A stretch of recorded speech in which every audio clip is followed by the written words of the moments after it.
Crossbred gilt time, 43, 44, and 45. We're going to start with lot 43. This is 7-15. This is a gilt ferreted partnership with Austin and Bree. The 7 litters, we sold some barras out of the last sale and some gilts as well. And this gilt was a group back alongside her brother there that we talked earlier in the sale.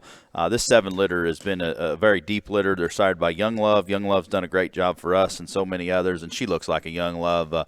Extremely heavy skeleton like that. Mother's a dirty, hairy bucket list. That bucket list sow is actually a litter mate to Landry's Reserve Grand Louisiana State Fair a couple years ago, and the sow line's been good. She's had, I think, 2 or 3 litters, but done a great job every time here for Austin, Bree, and us. So we're going to lead her out, and I think that's a gilt. As I talked earlier, market breeding, kind of do what you want to do, but in terms of one that's just pretty good.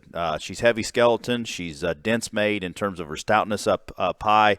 A gilt that's got some shape, muscle, center body's good, and still reads with stoutness up in her head and neck. And I think mobility and flexibility is good off both ends of her skeleton. A gilt, if you want to jackpot her, if you want to show her as a market gilt, you want to show her as a big ring breeding gilt, I think she fits. Underline is short. Use that for what it is. I don't think it gets talked in the crossbred gilt ring much, and just want to be transparent with all of our buyers. But I think that gilt offers quality. I think resale value on that gilt could be tremendously good because she's got all the extras in a sound-footed package. That's a gilt that needs to be on the short list for darn sure. We're going to get into 45 and 46. These are 19 litters. These would be sired by Timber, back on an undisputed platinum. This would be one of the Derek Moore sow purchases that we made when we bought his crossbreds out.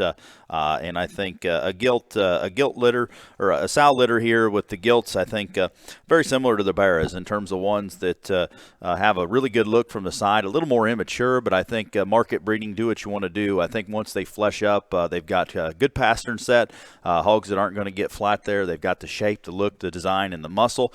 Bones are pretty good for blue ones at this particular size. We think the 19.8 gilt that Austin's on over here on the gate is a gilt that probably a little more moderate of the pair in terms of one that's just pretty okay in terms of everywhere, not out there by any means, but a tall front gilt, level, square, correct. I think once you feed a little bit more into her, I think taking the heavier weights could be to her advantage. You want to show her as a breeding, you want to show her as a market, you can kind of do what you want there. But I think one that's got a lot of feedability into her.